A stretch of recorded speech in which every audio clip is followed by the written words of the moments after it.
할렐루야. 우리 주님의 거룩한 날에 주의 전에 함께 모인 주님의 백성들, 우리 하나님께서 기뻐하시고 사랑하시고 하나님께서 우리에게 놀라운 복과 은혜를 충만하게 채워주실 줄로 믿습니다. 우리 하나님께 대한 이러한 기대와 소망을 가지시고 우리 이 시간 예배의 자리에서 우리 하나님께 찬양의 제사, 기도의 제사를 드릴 때에 우리 믿음으로 또 우리 주님 앞에 겸손함과 감사함과 기쁨으로 나아가시기를 위하여서 우리 성령의 도우심을 구하시면서 우리 함께 기도하실 때에 하나님 아버지, 우리의 찬양과 경배를 받아 주시옵소서. 우리의 마음의 중심을 주님께서 살펴주시고 우리의 모든 연약함, 우리의 모든 죄악됨을 뒤로 감춰주시고 우리 하나님 앞에 나아갈 때에 하나님께서 예비해 놓으신 아름답고 놀라운 복과 은혜를 우리 모든 사모하는 심령들에게 차고 넘치게 허락하여 주시옵소서. 우리 함께 이러한 기도의 제목을 가지시고 함께 먼저 기도로 나아가시겠습니다. 다 같이 기도하십니다. 거룩하신 하나님 아버지, 은혜와 사랑을 감사를 드립니다. 오늘도 아버지 거룩하고 복된 주일을 안식일을 저에게 허락하여 주시고 하나님 앞에 함께 모여 예배드리게 하심을 감사를 드립니다.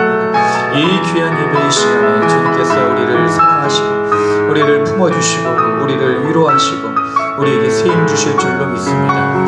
세상이 주지 못하고 알지 못하는 참 평안과 기쁨을 우리에게 허락하여 주시기를 간구할 때에 아버지 하나님, 오늘 이 귀한 예배의 시간에 우리 주님과의 인격적인 만남이 있게 해주시고 한 사람도 거저가는 심령 없도록 주님께서 돌봐주시는 가운데 하나님, 이제 우리 모든 죄악을 사유하시며 우리가 깨끗한 정결한 산제물이 되어 주 앞에 나아가고자 합니다. 한 사람 한 사람 성령님 만져주시고 우리 이 시간에 거룩한 땅에 우리 주님 앞에 우리가 신을 벗고 서게 하여 주시옵소서. 주님 함께 해주시는 믿고 있습니다. 주님의 이름으로 모이는 이곳이 바로 거룩한 땅에 우리 모든 삶에 함께 하여 주시옵소서.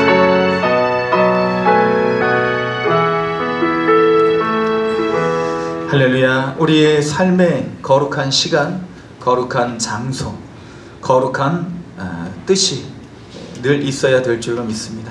거룩한 땅, 오늘 이곳에 우리 주님 앞에 모여있는 저희들, 우리의 모세에게 명하신 바와 같이 우리의 신을 벗고 겸손하게 우리 주 앞에 나아가기를 원합니다. 거룩한 땅에 우리 여기에 서 있네.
다시 한번 거룩한 땅에, 거룩한 땅에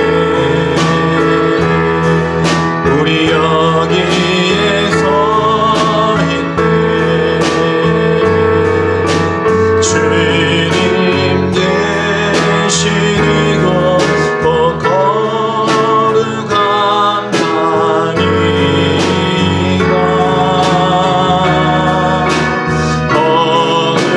거룩한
안으시고 바라보시는 아버지,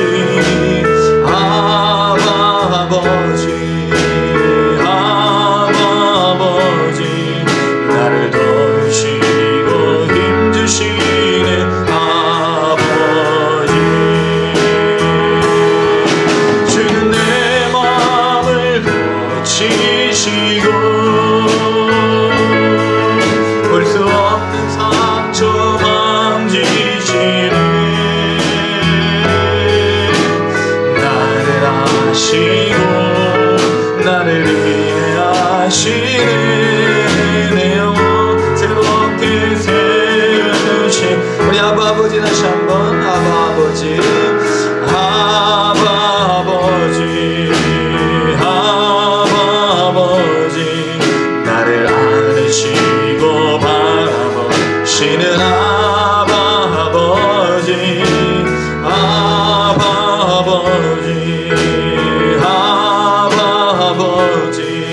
나를 도우시고 힘주시는 아버지. 주는 내 마음을 고치시고 볼 수 없는 상처 만지시네. 나를 아시고 나를 이해하시네. 내 영혼 새롭게 세우시네. 나를 아시고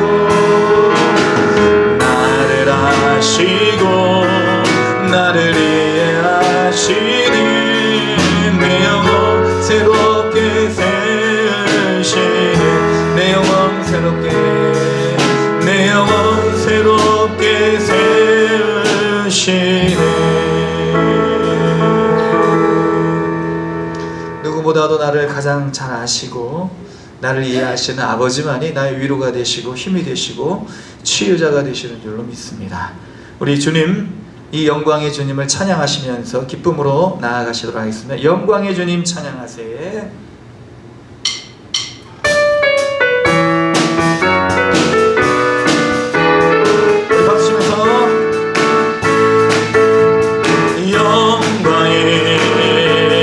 주님 찬양하세. 모든 영광 능력 찬송 예수님께. 아멘. 영광의 주님 찬양하세. 주의 백성 모두 함께 찬양하세. 그 손을 높이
주님 찬양하세. 죽으시고 부활하신 만화 죽으시고 부활하신 나 죽으시고 부활하신 죽으시고 부활하신 만왕의 왕 주의 말씀을 주의 말씀은 영원히 주의 말씀은 영원히 주의 말씀은 영원히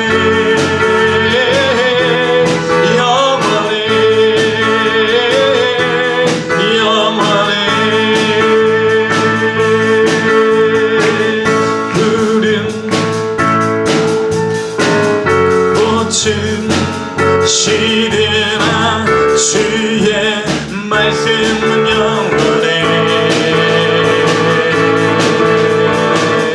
풀은 마르고 꽃은 시드나 주의 말씀은 영원해. 주의 말씀을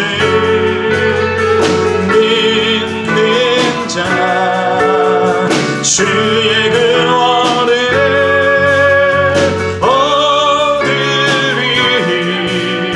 주의 말씀을 행하는 자 그의 능력을 보게 되리라네. 주의 말씀은 영원히 주의 말씀은 영원히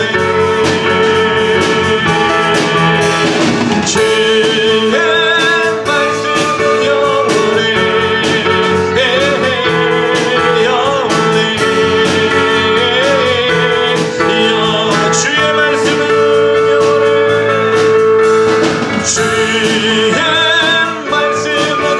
영원히 주의 말씀은 영원히 주의 말씀은 영원히 아멘. 주의 말씀은 영원히 영원히 퍼치면서 성도님들의 목소리가 나온 주의 말씀은 영원히 주의 말씀은 영원히 주의 말씀은 영원히 우리 한 번만 더 주의 말씀은 영원히 주의 말씀은 영원히 주의 말씀은 영원히 주의 말씀은 영원히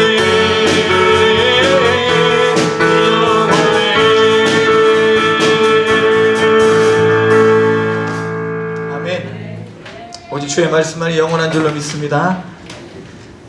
우리 십자가 그 사랑 멀리 떠나서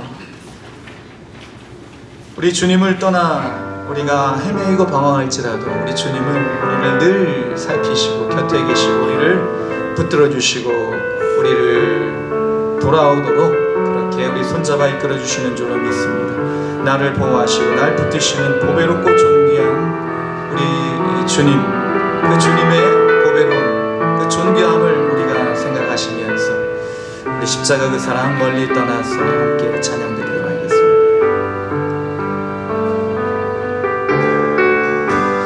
십자가 그 사랑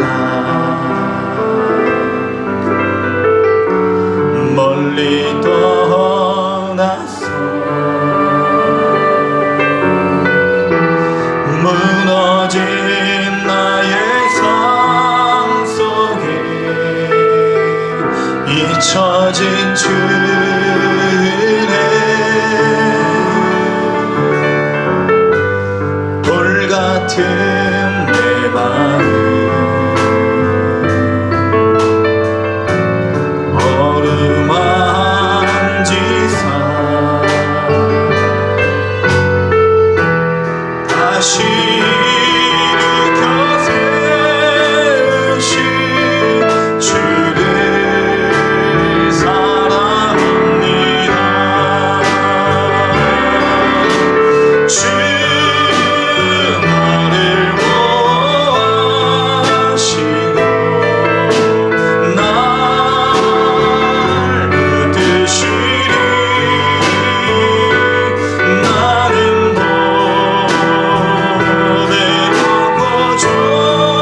널 붙드시니 널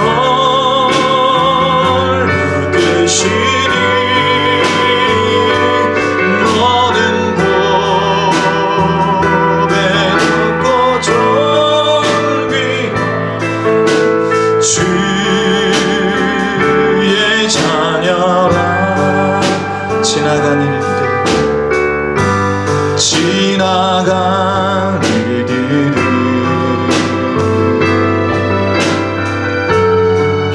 기억하지 않고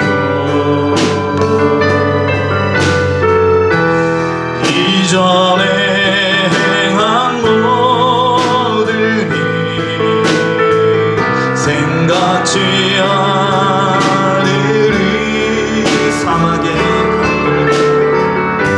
사막의 강물과 길을 내시는 주, 길을 내시는 주, 내 안에 새 일 행하시니 내 안에 새 일 행하실 주만 주 바라보리라.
기뻐하시면서 주 너를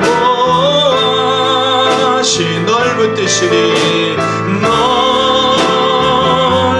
붙드시리 너는 보배롭고 너는 보배롭고 존귀한 주의 자녀라. 우리 주하게 맞춰서 함께 기도하시겠습니다. 십자가 그 사랑 멀리 떠나 무너진 나의 삶 속에 먼저 찾아오시어서 우리를 일으켜 세우신 주님의 사랑, 그 사랑과 은혜를 의지하여서 오늘 우리가 이 복된 자리, 이 은혜의 자리, 거룩한 자리에 나오게 된 줄로 믿습니다. 우리 거룩한 주님의 존전에 모여서 주님 앞에 우리의 모든 마음과 정성을 드릴 때 우리 주님께서 더 귀한 것으로, 복된 것으로, 영원한 것으로, 변치 않는 것으로 우리에게 채워주실 줄로 믿습니다. 이 크신 주님의 사랑을 다시 한번 감사하시면서, 주여, 우리가 이 자리에 우리의 몸과 마음과 정성이, 그리고 우리의 영혼이 같이 머무는 그러한 거룩한 존정이 되게 하여 주시옵소서. 주님 만나고 돌아가는 우리의 심령 되게 하여 주시옵소서. 보배롭고 존귀한 주의 자녀 삼아 주시기 위하여 십자가에서 피 흘려 그 모든 고통을 당하신 우리 주님의 사랑을 의지하고 은혜의 보좌 앞에 담대히 나아갑니다. 주님, 우리를 받아 주시옵소서. 우리 함께 이러한 기도의 제목으로 함께 기도하신 후에 회중을 대표하여 최선희 권사님 기도 인도해 주시겠습니다. 다같이 기도하시겠습니다. 거룩하신 하나님 아버지, 돌같은 내 마음 만져주시고 감으로 갈라진 사막과 같은, 광야와 같은 마음에 주 은혜의 생수의 눈물을 흘려 보내주시고, 우리의 마음이 이제 다시는 가라지 아니하고 메마르지 아니하고 우리의 마음이 황폐해지지 아니하고 주님 주시는 놀라운 평안과 은혜와 주님 주시는 축복으로 차고 넘치는 충만한 은혜를 인하여서 우리의 심령이, 우리의 영혼이 참으로 생수와 강물이 넘쳐 흐르는 참으로 풍성한 은혜에 잠길 수 있도록 주여 도와주시옵소서. 오늘도 아버지 하나님, 주의 백성인들 주님 앞에 간절한 심령, 가난한 마음으로 모여 있습니다. 주님, 한 사람 한 사람 만져주시고 우리를 붙들어주시고 우리에게 다시 한번 말씀해 주시고 보배롭고 존귀한 주님의 자녀됨을 우리 주님께서 온전히 이루어 주시옵소서. 주님 이끌어 주심을 믿습니다. 의지합니다. 하나님, 미래를 바라보고 하나님의 나라를 소망하며 하나님 주시는 은혜 가운데 오늘도 모두가 다 충만히 갈 수 있는 주의 시간 되게 하여 주시옵소서. 주님께서 우리 이 예배의 자리에 함께하시고 영광 받아주시는 원하옵고 우리의 예배의 주인 되신 예수 그리스도의 이름으로 기도 올리옵나이다. 아멘.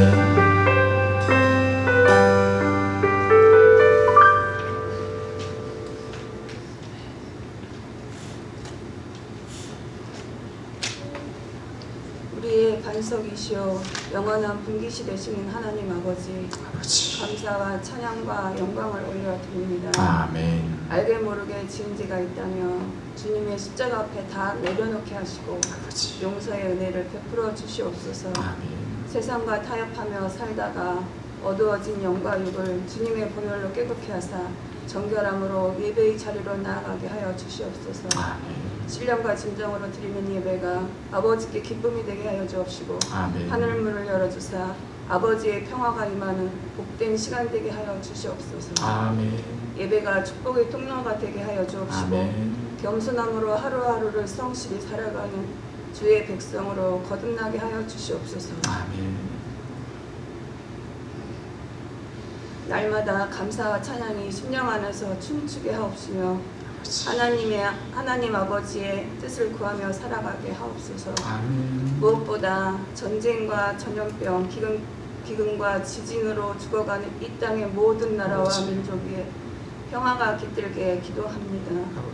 욕심이 죄를 잉태하고 죄가 장성하여 사망에 이르게 한다는 주님의 음성을 모두가 들을 수 있도록 길을 열어주시고 아멘. 분열과 갈등, 혼란은 사라지고 공의와 정의가 바로 서는 하나님 나라가 이루어지도록 긍휼을 베풀어 주시옵소서. 아멘. 얼마 남지 않은 선거, 당쟁과 욕심으로 얼룩져 사회적으로 혼란이 야기되지 않도록 필요한 곳에 적재적소에 하나님을 경외하는 꼭 필요한 사람을 보내주시고 이 나라가 사회, 경제, 정치, 문화 모든 곳에서 안정을 찾을 수 있도록 도와주시옵소서. 아멘. 또한 경제적 어려움으로 고통받는 사람들이 상실감 속에 무너지지 않도록 도와주옵시고 하나님의 사랑이 사람들 마음에서 멀어지지 않도록 서로 합력하여 선을 이루며 소통할 수 있는 민족이 되게 하여 주시옵소서. 아멘. 이 땅에 세워진 많은 교회들이 굳건한 믿음 안에서 기도와 말씀으로 새로워지고 선교사에게 모두 동참하며 주님의 발자취를 따라가는 믿음의 군사되게 하여 주시옵소서. 하나님 말씀을 배워나가기 위해 세우신 목사님 전신 갑주를 입혀주시고 영육간에 강건케 하사 권세 있는 말씀 선포될 때 사단은 물러가고 하늘문이 열리며 하나님의 평안이 우리 땅에 임하며 영원히 소생되는 기쁨의 역사가 일어나게 하여 주시옵소서. 여러 가지 기도 제목을 가지고 나온 백성들 기도에 축복하사 응답하여 주시고 한 영혼도 거저가는 시간 되지 않도록 은혜를 베풀어 주시옵소서. 예배를 위해 수고하고 헌신하는 성도님들 건강과 형통의 복을 허락하여 주옵시고 찬양으로 드리는 예배를 축복하사 은혜로 넘치게 하여 주시옵소서. 지금도 살아계셔서 역사하시며 우리의 삶의 주관자 되시는 예수님의 이름으로 기도드립니다. 아멘.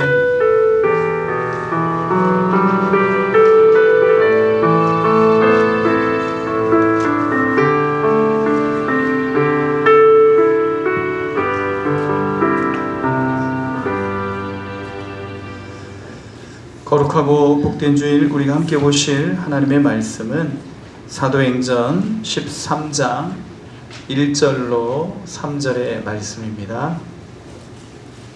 사도행전 13장 1절로 3절의 말씀, 신약성경 제가 가진 성경 208면입니다.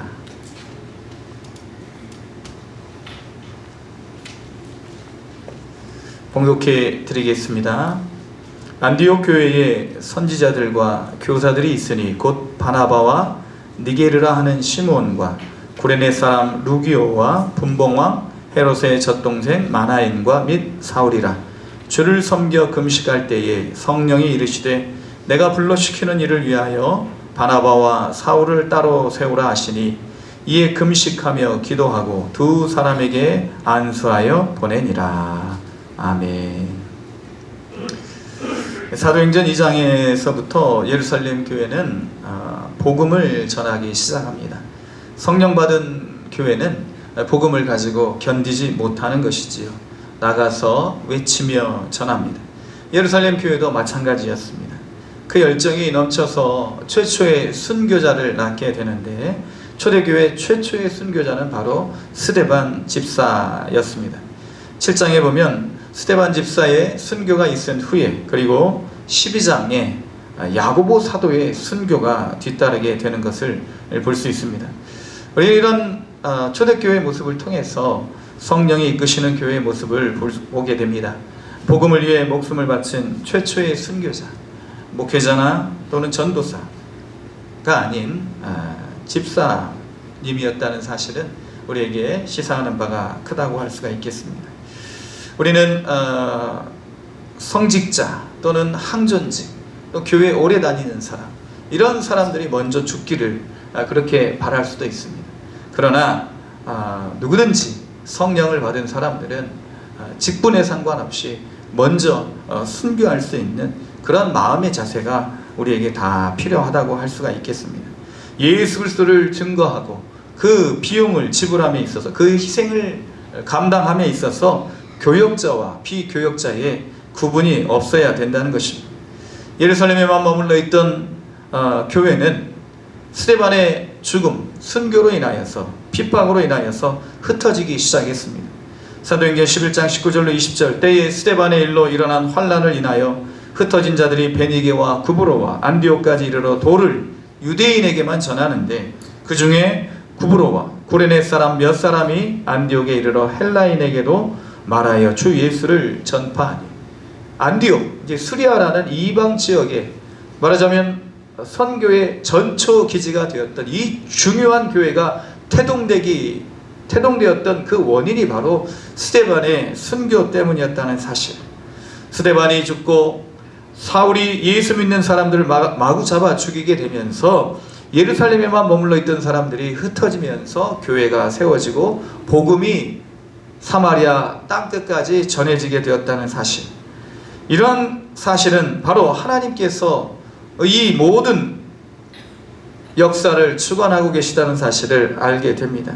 사람들은 이러한 상황을 가리켜서 아이러니라고 그렇게 이야기를 하지만, 그러나 믿음의 사람들은 이러한 모든 현상을 가리켜 하나님의 섭리라고 부르게 되는 것입니다. 하나님께서는 모든 상황을 하나님의 뜻대로 이루어 가시는 분인 줄로 믿습니다. 고난을, 어려움을, 실패를 성공으로, 하나님의 영광으로 바꾸어 가시는 것입니다. 이렇게 세워진 안디옥 교회를 통해 복음이 증거되고 빌립보, 고린도, 에베소, 갈라디아 등 이방 지역에, 소아시아 지역에 많은 교회들이 세워지게 됩니다. 그렇기 때문에 사도행전의 두 핵심적인 교회는 예루살렘 교회와 안디옥 교회입니다. 예루살렘 교회는 성령에 의해서 마가의 다락방에 기도하였던 그 120여 명의 사람들에 의해서 세워진, 성령으로 세워진 교회였습니다. 그리고 안디옥 교회는 순교로 인하여 핍박으로 만들어진 교회일지라도 하나님의 복음의 전파를 위하여서 성령이 친히 이끌어 가시는 교회였던 것입니다. 교회는요, 성령에 의해서 세워지고 성령에 의해서 이끌어져야만 비로소 바른 교회의 사명, 역할을 감당할 수 있게 될 줄로 믿습니다. 오늘 말씀을 통해서 성령이 이끌어 가시는 안디옥 교회의 특징을 우리가 한번 살펴보고, 우리도 역시 이러한 교회, 이러한 그리스도인으로 나아갈 수 있는 귀한 다짐을 할 수 있는 시간이 될 수 있기를 먼저 주님의 이름으로 축원을 드립니다. 안디옥 교회는 어떠한 교회였는가? 바로 지도자와 회중이 함께 같은 꿈을 꾸는 교회였습니다. 오늘 말씀을 보니 13장 1절, 안디옥 교회에 선지자들과 교사들이 있으니 곧 바나바와 니게르라 하는 시므온과 구레네 사람 루기오와 분봉왕 헤롯의 젖동생 마나엔과 및 사울이라. 금식할 때에 성령이 두 사람을 따로 세우시고, 바나바와 사울을 세우시고, 또 교회가 안수하여 이 사람들을, 바나바와 사울을 선교사로 파송을 하게 되는 것입니다. 여기서 오늘 선지자와 교사, 이렇게 이제 직분이 구분이 되어 명시되어 있습니다. 선지자는 헬라어로 프로페타이, 이제 프로펫이라는 영어 단어가 여기에서 비롯이 되었습니다. 선포한다는 뜻이 있죠. 전달한다는 뜻이 있습니다. 하나님의 말씀을 직접 받아서 하나님 말씀을 사람들에게 선포하는 역할을 했던 사람들이 바로 선지자입니다. 그때 당시에는 아직 성경이 완성되어 있지 않은 상태였습니다. 그래서 이 성경이 아직 정경으로 확정되기 이전에 사람들이 구전을 통해서, 아니면 성령께서 직접 감동을 주는 그러한 사람들, 사도들, 아니면 이런 선지자 역할을 감당하는 사람들이 하나님의 말씀을 직접 받아서 교회에, 사람들에게 전하였던 것입니다. 이 직접 하나님의 말씀을 전달했던 사람들이 이제 선지자였지만, 지금은 이러한 선지자가 필요 없게 되었습니다. 왜? 바로 하나님 말씀, 기록된 하나님의 말씀, 변치 않는 진리, 이 정경이 우리에게 있기 때문인 것이지. 그래서 이제 선지자 역할을 감당했던 사람들이 있었다는 거예요. 초대 교회에는 성경이 정립되기 전에. 그리고 교사들이 있었어요. 이 교사는 디다스칼로스라는 헬라어를 쓰고 있습니다. 가르치는 자. 이제 아무래도 이제 바울이 이러한 역할을 감당했죠. 그래서 지금의 역할을, 이 시대에 이러한 역할을 감당하는 사람들을 가리켜서 목회자 또는 신학자라고 할 수가 있겠습니다. 탁월한 지혜를 가지고, 하나님 주신 그 재능을 가지고, 달란트를 가지고 하나님 뜻을 분별하여 사람들에게 잘 가르치는, 분석하고 해석하여서 사람들을 양육시키는 그런 역할을 했던 사람들이 바로 교사였던 것이죠. 조금씩 다르죠. 말씀을 선포하는 선지자와, 그리고 그 말씀을 해석하고 분석하고 잘 또 이렇게 소화시켜서 구성원들에게 가르치는 이러한 교사 역할을 했던 사람들이 교회에 있었다는 거예요. 안디옥 교회에. 그래서 아마도 이 성경학자들은 바나바와 시므온과 루기오, 이 사람들이 선지자 역할을 했을 것이라 그렇게 추측을 하고, 그리고 마나엔과 사울, 이 마나엔은 헤롯의 젖동생인데 아마도 궁중에서 자랐기 때문에 아마도 이제 그런 어떤 학식에 좀 더 학식이 좀 더 있지 않았었는가. 그리고 바울은 말할 것도 없고, 그래서 이런 바울이라고 하는 사울이 이런 교사 역할을 그렇게 감당하면서 교회가 그런 어떤 구성원들이 이끌어 갔다는 것입니다. 그런데 여기에서 니게르라는 시므온, 니게르라는 시므온이라는 사람의 이름이 나오는데, 니게르 하면은 이제 느그로라는 그런 어떤 어원이 있겠습니다. 바로 여기에서 이제 흑인이라는 뜻이 나오게 되었는데, 니그로. 그래서 이 니그로, 구레네라는 그런 같은 뜻이 있습니다. 그래서 생각나는 사람이 있죠. 예수님이 십자가를 지고 가실 때 그 예수님이 넘어지시고 또 쓰러지시고 그런 장면 속에서 억지로 십자가를 졌던 사람이 있습니다. 바로 구레네 사람 시몬. 그래서 저 아프리카 지역에 있던 아마도 이제 약간의 어떤 그런 얼굴이 검은 그러한 사람, 이 시몬이 억지로 십자가를 지게 되었고 아마도 이 니게르 시몬이 바로 이 구레네 시몬이 아닐까, 그렇게 성경학자들은 생각을 하고 있는 것입니다. 억지로 십자가를 졌지만 그러나 이 억지로 진 십자가로 말미암아 하나님께서 주시는 그 십자가를 자신이 자발적으로 지고 선교의 최선봉에 서서 안디옥 교회를 섬기는 사람이 되었다는 것입니다. 루기오, 이 루기오는 바울의 친척이 아닐까 그렇게 생각을 하는 것이죠. 로마서 16장 21절, 바울이 끝 인사를 하면서 로마서를 마무리하면서 인사를 하게 되죠. 이제 안부 인사를 묻고 마지막 사람들에게 이제 자기 자신이 아는 사람들에게 인사를 나눕니다. 거기에 나의 친척 누기오라는 그런 글이 나오는데 이 누기오가 바로 바울의 친척인 루기오가 아닐까 그렇게 생각하는 것입니다. 그래서 바울의 친척인 루기오와 그리고 마나엔 헤롯의 젖동생이라고 그렇게 성경은 기록이 되어 있는데, 젖동생이라는 것은 이 분봉왕 헤롯 안디바는 예수님을 십자가에 못 박은 그런 장군이기도 하고 또 세례 요한을 못 배웠던 사람이기도 합니다. 이 헤롯 안디바와 같이 함께 젖을 먹고 자랐던 사람이라는 거예요. 그래서 헤롯 안디바는 아마도 마나엔 어머니, 그러니까 유모를 통해서 젖을 같이 먹었던 그런 사람이라는 거죠. 한 사람은 같은 젖을 먹고 예수님을 잡아 죽이는 그러한 악한 일을 행하는 분봉왕 헤롯 안디바였다면, 한 사람은 이렇게 같이 궁중에서 자라났을지라도 복음을 전하는 선교의 사명에 붙들림 받은 사람이 되었다는 것입니다. 복음은 사람의 출신, 배경, 환경을 뛰어넘습니다. 복음의 사람은 이러한 모든 자기가 가지고 있는 환경을 탓하지 않는다는 거예요. 나는 이렇게 자라났기 때문에, 나는 이런 환경이기 때문에 이렇게밖에 하나님을 섬길 수 없어, 그렇게 핑계대지 못한다는 거예요. 복음은 사람의 운명을 핑계로 삼지 않습니다. 복음의 사람은 운명을 핑계 삼지 않는다는 거예요. 복음의 사람은 사람에 얽매이지 않습니다. 이 모든 것을 뛰어넘어서 복음은 사람을 변화시키고, 복음은 사람에게 능력을 주고, 이 복음에 붙잡힌 사람들은 이 모든 것을 뛰어넘어서 하나님의 뜻을 따르는 사람들인 것입니다. 출신 배경이 다르고 역할이 다르지만 안디옥 교회는 한 꿈을 꾸고 있는 것이죠. 선교라는 꿈, 바로 이 하나님의 복음이 교회를 통해 전파되었다는 것입니다. 성령이 이끌지 않는 교회, 우리가 생각해 볼 수 있습니다. 리더와 회중이 동상이몽의 꿈을 꾸는 사람들이 같이 모여 있으면 여기에는 성령의 역사가 나타나지 않을 수 있습니다. 함께 침상에 누워 있지만 각각 꿈이 다르면 매일 분열과 다툼, 갈등, 긴장이 끊이지 않는 것입니다. 안디옥 교회는 바나바와 사울을 파송하자는 제의에 누구도 이의를 제기하지 않았습니다. 이 교회의 가장 기둥과 같은, 그러니까 선지자의 역할을 감당하는 바나바와 교사의 역할을 감당하는 이 바울이 선교사로 파송이 되면 이 교회가 어떻게 되겠습니까?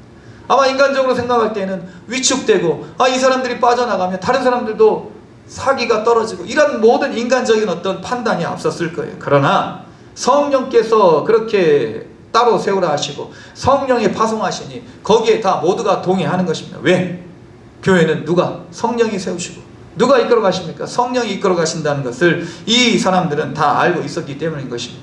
성령이 이끄시는 교회는요, 한 꿈을 꾸는 교회입니다. 모든 리더와 회중이 구별이 없이 한 꿈을 꾸는 한 몸이 되어서 하나님의 나라를 확장시키고자 하는 이러한 한 가지 목표로 모여있는 교회, 그것이 바로 성령이 이끄시는 교회이고 그 교회가 바로 안디옥 교회였다는 것입니다. 두 번째, 성령이 이끄시는 교회는요, 선교의 지경을 넓히는 교회입니다. 사도행전 11장 21절 말씀을 보면 주의 손이 그들과 함께 하시매 수많은 사람들이 믿고 주께 돌아오더라. 그러니까 3,000명씩 5,000명씩 막 이런 돌아오는 회개하는 역사가 있었죠. 베드로가 이제 설교를 할 때. 그런데 이렇게 이제 초대교회는요, 수많은 사람들이 막 돌아오기 시작하는 거예요. 성령께서 급하시니까 막 부르시는 것이죠. 어떤 이적과 능력을 통해서 성령께서 사람들을 막 모아 들이시는 것입니다.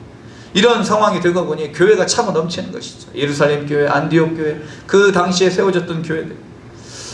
아마 이런 상황이 되면 인간적인 어떤 계획으로 보자면 본당을 넓히고 예배당을 넓히고 교육관도 짓고 친교실도 넓히고 수양관도 짓고 교회 묘지도 조성하고 추모관도 짓고 막 이런 어떤 일들을 할 수도 있습니다. 그러나 안디옥 교회는 영혼 구원을 위해 선교사를 파송하는 것입니다. 안디옥 교회 핵심 사역자인 바나바와 사울을 파송하는 것이죠. 사랑하는 성도 여러분, 교회는 하나님 나라 지경을 넓히는 데 관심이 있어야 될 줄로 믿습니다. 필요에 의해서 건물의 외형을 넓힐 수도 있습니다. 그러나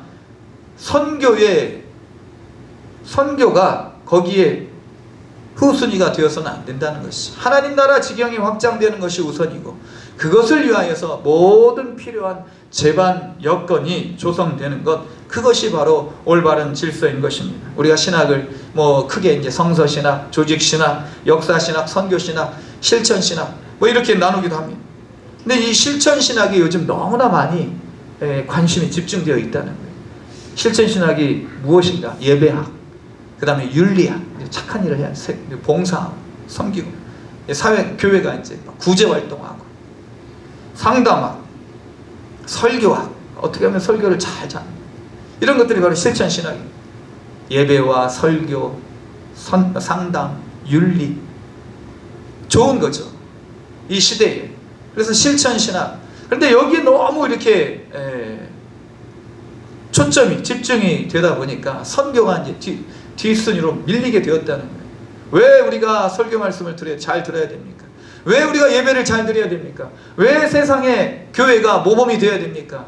하나님 나라를 증거하기 위해서, 하나님 나라 확장을 위해서 이 모든 것들이 이루어져야 되는데 이 자체에만 초점이 맞춰지면 안 된다는 거예요. 어떻게 하면 설교를 잘하는 목회자가 됩니까? 그것을 뛰어넘어서 어떻게 하면 하나님 나라를 잘 선포하고 하나님 나라를 사람들 마음속에 잘 심고 그 하나님 나라를 세상 가운데 나아가서 전할 수 있는 그런 그리스도인이 되게 할까? 그것이 바로 선교의 목적이고 예배의 목적이고 우리가 섬기는 목적이 되어야 된다는 것입니다. 선교의 지경을 넓혀가는 것, 이것이 바로 성령님께서 기뻐하시는 것이지. 2절 말씀을 보면 주를 섬겨 금식할 때 성령이 이르시되, 그래서 금식할 때 성령께서 임하셨던 것이죠. 우리가 금식을 성경에서 말씀하시는 것을 보면 금식은, 하나님께서 기뻐하는 금식은 흉악의 결박을 풀어주고 멍에 매인 자를 자유케 하는 것, 이것이 바로 금식의 목적인데, 이것이 변질이 되고 보면 금식하면서 사람들에게 이 금식하는 것을 나타내는 자기 자랑의 도구로 변질된 것을 볼 수가 있습니다. 우리 예배도 마찬가지.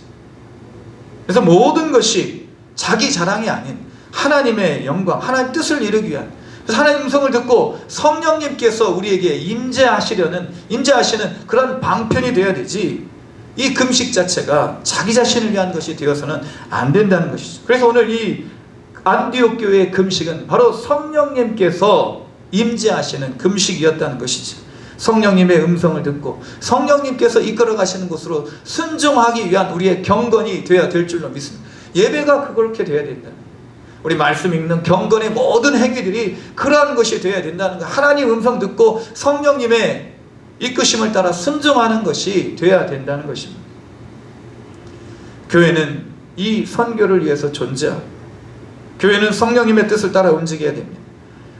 오나옵기는 우리 교회가, 우리 모두가 성령님의 음성을 듣고 성령님의 뜻에 순종하는 선교적 교회로 나아갈 수 있기를 주님의 이름으로 권면을 드리고 축원을 드립니다.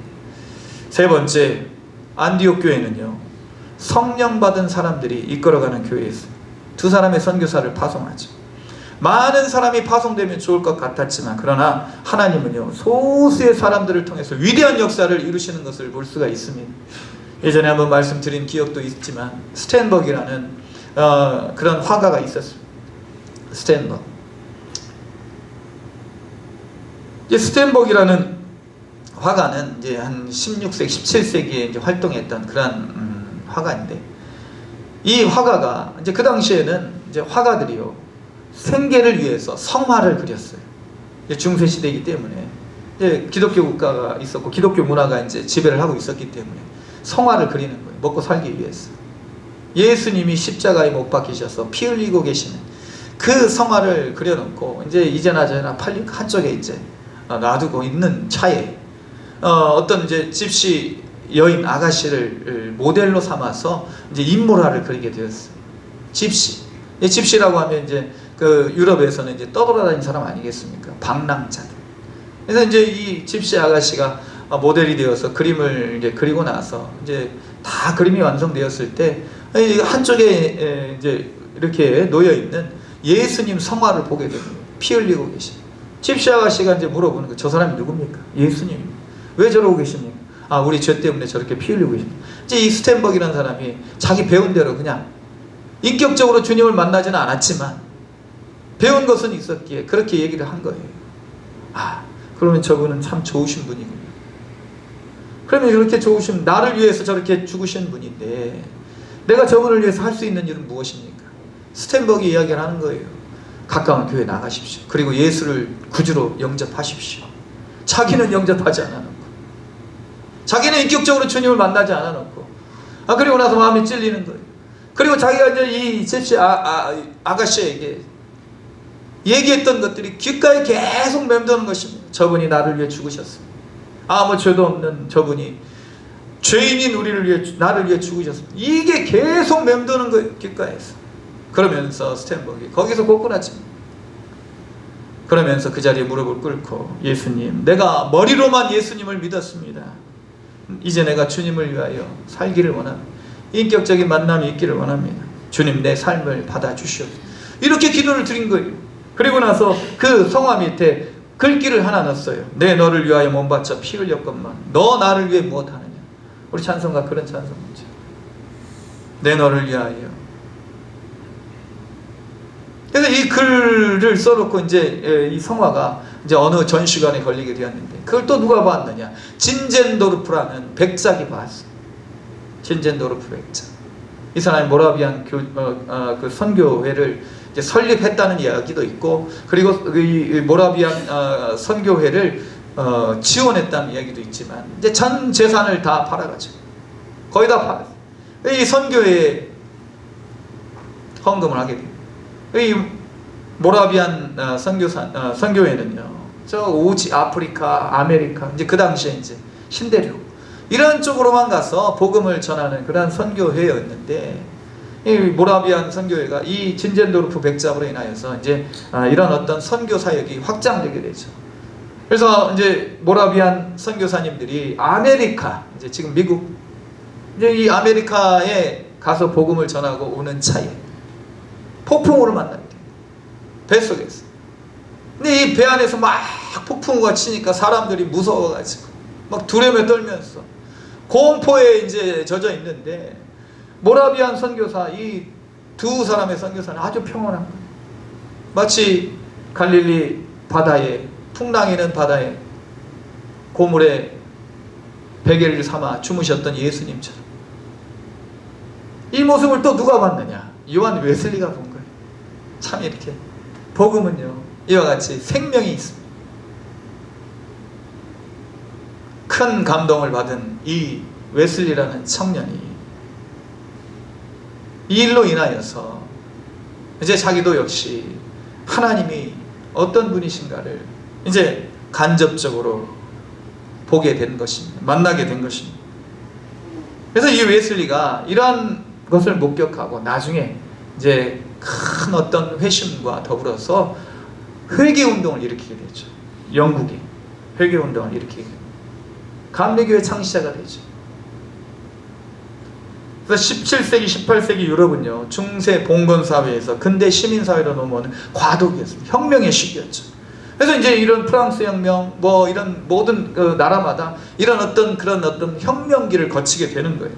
피가 이제 피를 흘리고 그러므로 인해서 이제 근대 시민 사회로 넘어오게 되는데, 여기에 영국만큼은요 아주 조용하게 평탄하게 이런 봉건 사회에서 근대 시민 사회로 전환이 가능했던 이유, 영국만이 그렇게 됐다는 거예요. 그래서 이 이유를 칼라일이라는 역사학자가 이렇게 얘기를 합니다. 하나는 영국이 다른 나라에 비해서 비교적 이제 어떤 그런 권력이 잘 분산이 되어 있었다는 거예요. 의회 권력으로 이제 황제에게만 권력이 집중되지 않고 의회라는 그런 곳에 권력이 이렇게 분산되어 있었다는 것이고, 두 번째 더 중요한 이유는 바로 존 웨슬리의 공로라는 것입니다. 사람들을 회개시켰던, 복음으로 사람들을 일깨웠던 그 웨슬리가 시민사회를 각성시킨 거예요. 사람들의 이 수준을 높인 것이지.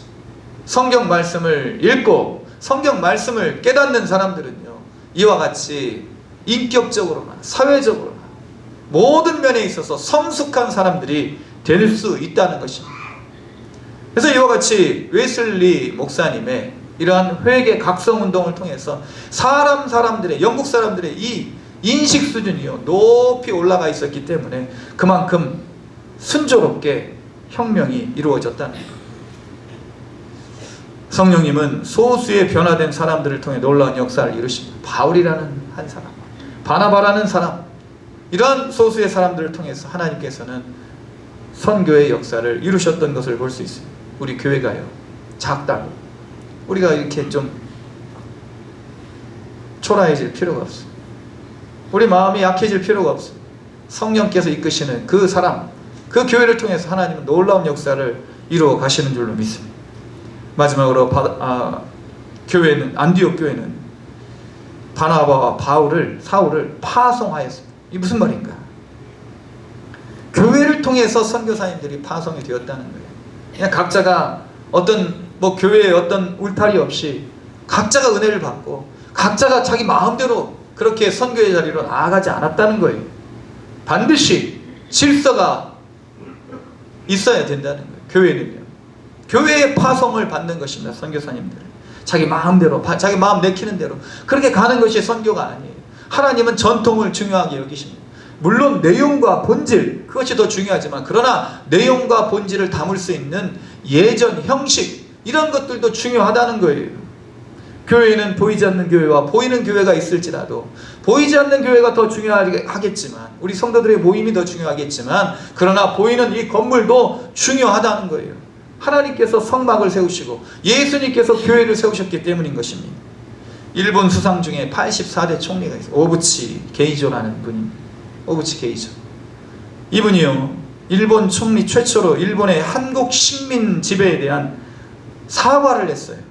통절한 마음으로 사죄를 표한다. 통절한. 이런 표현을요, 한번 사과하면 되는데 왜 사과를 하지 않습니까? 자기네들 국가 위신이 깎이니까, 자기네들 잘못이 드러나니까 안 하는 거예요. 통절한 마음으로 사죄의 마음을 표한다. 이 진심 어린 사과를 최초로 한 일본 총리가 바로 오부치 게이조입니다. 그래서 총리 시절인 1998년 일본의 과거 식민 지배에 대해서 가해자는 일본이고 피해자는 한국이라는 표현을 반드시 했어요. 그리고 사죄라는 직접적인 표현을 했다는 거예요. 그래서 김대중 대통령과 오부치 게이조가 이제 선언을 하죠. 김대중 오부치 선언. 그래서 파트너십을 강화하자는 거예요. 일본은 과거를 바라보고 한국은 미래를 바라보는 이런 파트너십을 가지고 미래를 향해 나가자는 거예요. 일본은 과거를 바라봐야죠. 자기들이 했던 일들에 대해서 반성하고 회개해야죠. 사죄해야죠. 그런 반성과 회개, 사죄 없이 함께 가자고 하면 안 되는 것은 아니겠습니까? 엄연히 피해를 받은 사람들이 있고, 그 피해를 받은 사람들이 그거에 대한 용서를 바라고 있는데, 그거는 아랑곳하지 않고 미래만 바라보자 하면 되겠냐는 거예요. 그래서 한국은 미래를 바라보고 일본은 과거를 바라보자는 거예요. 그래서 이렇게 오부치 게이조라는 분이 이러한 사죄의 표현을 행동으로 나타낸 상징적인 사건이 바로 목포 공생원에 매화 29를 보낸 거예요. 매화나무 29를. 목포 공생원. 목포 공생원이 왜 이 상징적인 화합의 장이 되었는가? 이 목포 공생원은요, 고아원이죠, 고아원. 그래서 일제 시대에 윤치호 전도사님, 이제 목사님이 후에 목사님 되셨죠. 윤치호 전도사님이 세우셨습니다. 다리 밑에서 그렇게 이제 거지 노릇하는 아이들을 데려다가 집에서 밥을 먹이고, 이 아이들이 이제 부모 없는 고아라는 것을 알게 되었고, 집에서 이렇게 키우면서 공생원의 시작이 되었어요. 같이 살자는 거죠. 그래서 이제 고아들을 모으고, 그렇게 이제 목포 공생원을 운영해 나가고 있는데, 일본어를 가르칠 선생님을 찾다가 못 찾고 있는 중에 이 다우치 치즈코, 한국명으로는 윤학자, 이 일본인 정명학교 음악 선생님, 일본인 그러니까 정명학교가 이제 선교사님이 세운 교회죠. 이 윤학자라는 분이요, 신실한 기독교인이었어요. 그래서 음악교사로 있다가 이제 자기 이제 선생님, 담임 선생님이 이 윤학자 여사에게 이렇게 말을 하는 거예요. 공생원에 있는 애들이 웃는 얼굴이 없다는구만. 이러한 고아가 생겨난 것에는 식민지배를 하고 있는 우리 일본인의 책임이 있어. 자네가 가서 웃는 얼굴을 되찾아주면 안 될까? 자네가 가서 웃는 얼굴을 되찾아주면 안 될까?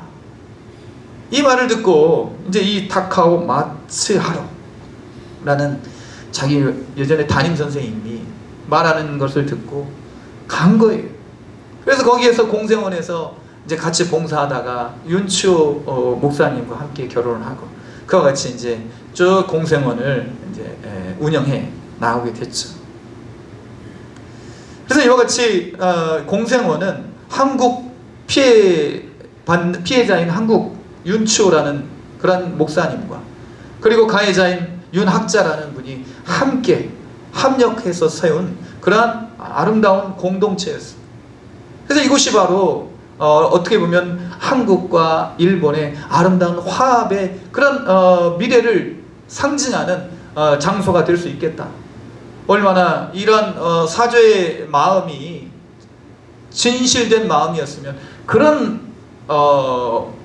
모습으로 그런 어떤 행위를 할 수가 있냐는 거지. 그래서 이 오부치 게이조라는 수상이 공생원을 방문하려고 했는데 그 해에 그만 주무시다가 돌아가시게 됩니다. 그래서 이 오부치 총리 이야기를 드리는 이유는 이분이 이런 이야기를 했어요. 보수는 변하지 말아야 할 것을 반드시 지켜내고 변해야 할 것을 반드시 변화시키는 사람이 보수다라고 이야기를 한 거예요. 그러니까 이것저것 뭐 다 필요 없는 것까지, 바꿔야 될 것까지 끌어안고 그렇게 전혀 움직이지 않는 사람들, 변화가 없는 사람들, 이런 사람들이 보수가 아니고, 변하지 말아야 될 진정한 가치, 본질, 이런 것들은 우리가 꼭 붙들고 변해야 될 것들, 비본질적인 것들은 바꿔나가는 사람들이 바로 보수라는 것입니다. 교회도 마찬가지죠. 변하지 말아야 될 것들이 있습니다.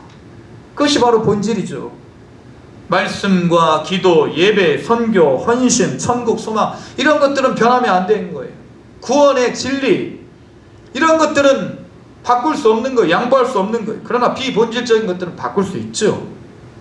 악기 연주하는 거, 그 다음에 조명, 시스템, 프로그램, 이런 것들은 얼마든지 바꿀 수 있는 것입니다. 십자가의 색깔 꼭 빨간색으로만 해야 되는 거 아니지 않습니까? 그래서 구원과 관련 없는 것들은, 비본질적인 것들, 우리가 지난 시간 살펴봤죠. 바꿀 수 있어야 됩니다. 얼마든지. 성령께서 따로 세우고 파송을 하셨지만, 그러나 교회의 이름으로 바나바와 사울을 파송했다면, 금식하고 교인들이 교회의 이름으로. 사랑하는 성도 여러분, 성령은요 교회의 영입니다. 교회의 영, 질서의 영인 것이죠. 전통이라고 해서 다 폐기되어야 되는 것은 아닙니다. 새로운 시대의 흐름이라고 해서 무조건 다 받아들여야 되는 것은 아니에요. 다른 교회가 아니면 뭐 한국교회가 이렇게 하고 있으니까 이것은 당연히 우리가 다 이렇게 해야 된다, 그거 아닙니다. 좋은 전통은 계승하고 잘못된 구습은 타파해야 되겠죠.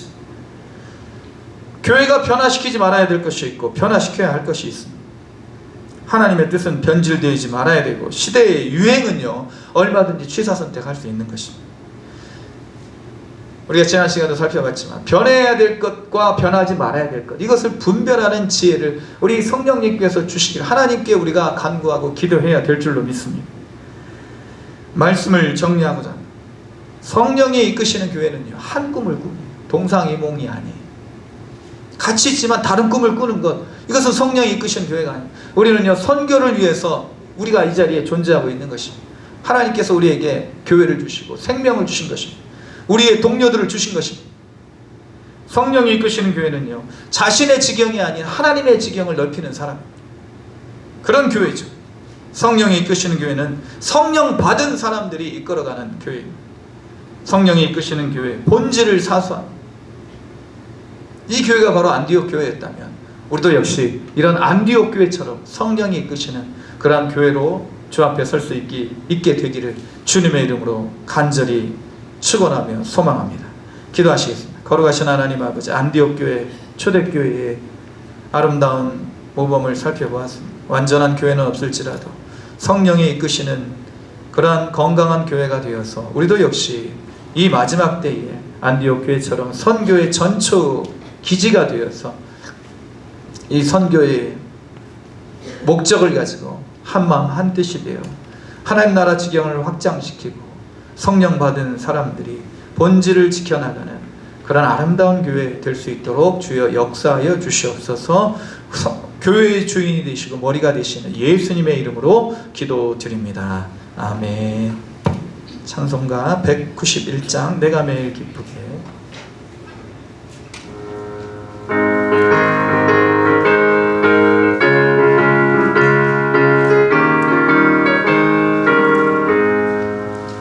내가 매일 기쁘게 순례의 길 행함은 주의 팔이 나를 안보함이요 내가 주의 큰 복을 받는 참된 비결은 주의 영이 함께함이라. 성령이 계시네 할렐루야 함께하시네. 좁은 길을 걸으며 밤낮 기뻐하는 것 주의 영이 함께함이라. 전에 죄에 빠져서 평안함이 없을 때 예수 십자가의 공로 힘입어 그 발 아래 엎드려 참된 평화 얻으면 주의 영이 함께함이라. 성령이 계시네 할렐루야 함께하시네. 좁은 길을 걸으며 밤낮 기뻐하는 것 주의 영이 함께함이라. 나와 동행하시고 모든 염려하시니 나는 숲의 새와 같이 기쁘다. 내가 기쁜 마음으로 주의 뜻을 행함은 주의 영이 함께함이라. 성령이 계시네 할렐루야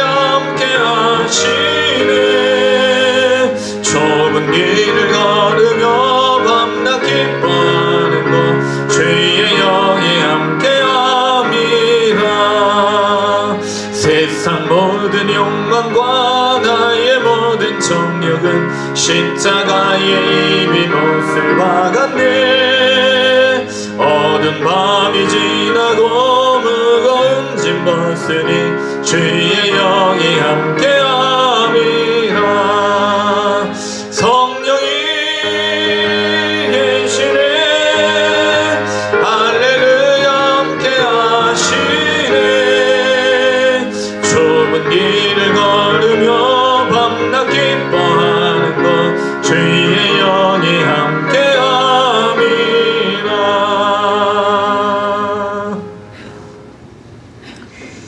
거룩하신 하나님 아버지, 우리 마음 가운데 평안함이 없을 때 예수 십자가의 공로 힘입어 참 평안을 허락하여 주시고, 우리가 세상의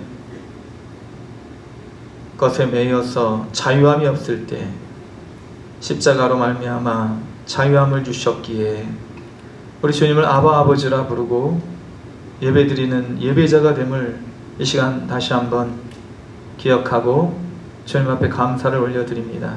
그러나 구원받은 백성일지라도 성령의 도우심이 없으면 넘어지고 쓰러지고 뒤로 물러가 침륜에 빠질 수밖에 없으니 성령님 이끌어 주시사 좁은 길을 걸으며 기뻐할 수 있는 믿음의 능력을 우리에게 허락하여 주시옵소서. 주님께서 주신 것 주님의 것으로 고백하며 주님 앞에 드리는 예물들 주님 기뻐 받아주시고, 절기의 예물과 정한 예물 주님 흠양하여 주시옵소서. 감사의 예물들 주님께서 기뻐 받아주시고 더 큰 감사의 모든 조건과 상황을 허락하여 주시어 하나님의 놀라우신 은혜를 기뻐하며 살아갈 수 있는 심령들 되게 하여 주시옵소서.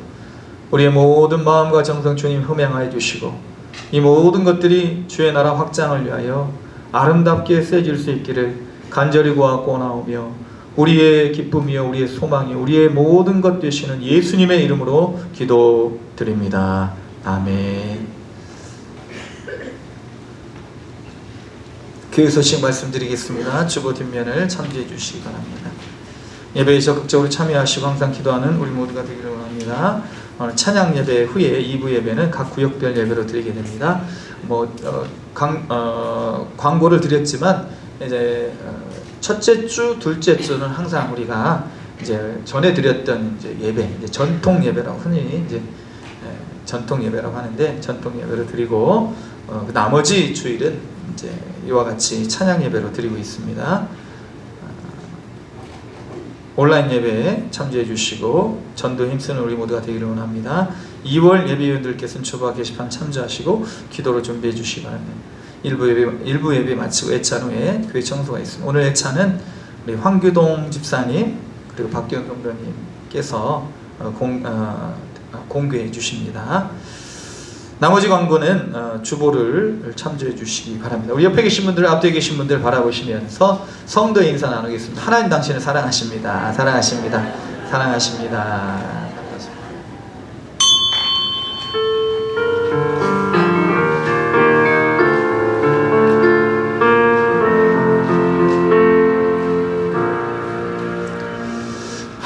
하늘에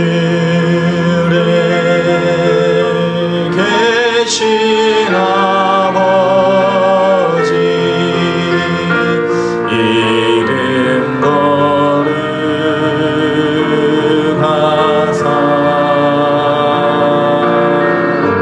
주님 나라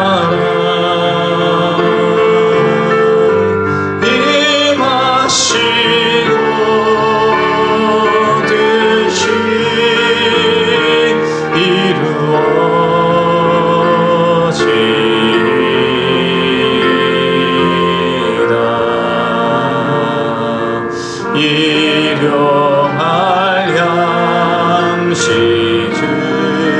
주시고 우리들의 큰 죄 다 용서하옵시고 또 시험에 들게 마시고 악에서 구원하소서. 대개 주의 권세 주의 영광 영원히 아멘.